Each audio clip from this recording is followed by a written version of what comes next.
Chapter 1. It is a truth universally acknowledged that a single man in possession of a good fortune must be in want of a wife. However little known the feelings or views of such a man may be on his first entering a neighbourhood, this truth is so well fixed in the minds of the surrounding families that he is considered the rightful property of some one or other of their daughters.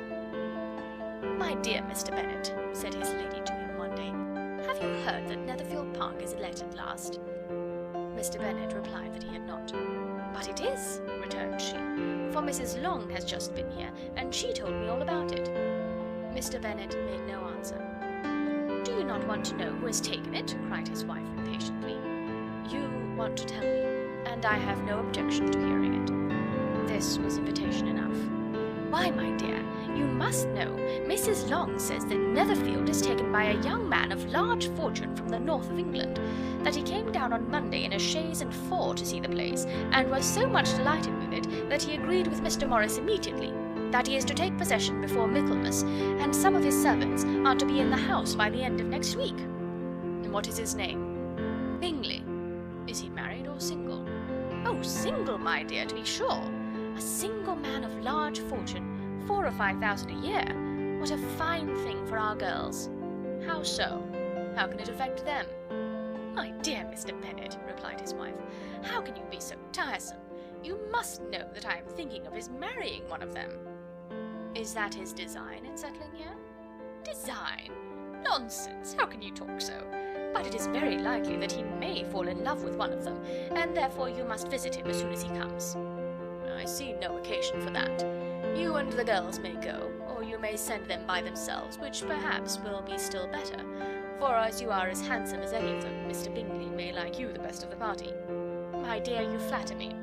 I certainly have had my share of beauty, but I do not pretend to be anything extraordinary now. When a woman has 5 grown-up daughters, she ought to give over thinking of her own beauty." "In such cases a woman has not often much beauty to think of." "But, my dear, you must indeed go and see Mr. Bingley when he comes into the neighbourhood."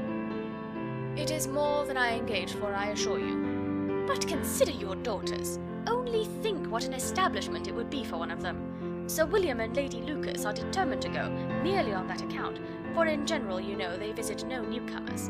Indeed you must go, for it will be impossible for us to visit him if you do not." "You are over-scrupulous, surely. I dare say Mr. Bingley will be very glad to see you, and I will send a few lines by you to assure him of my hearty consent to his marrying whichever he chooses of the girls, though I must throw in a good word for my little Lizzie." "I desire you will do no such thing. Lizzie is not a bit better than the others, and I am sure she is not half so handsome as Jane, no half so good-humoured as Lydia. But you are always giving her the preference."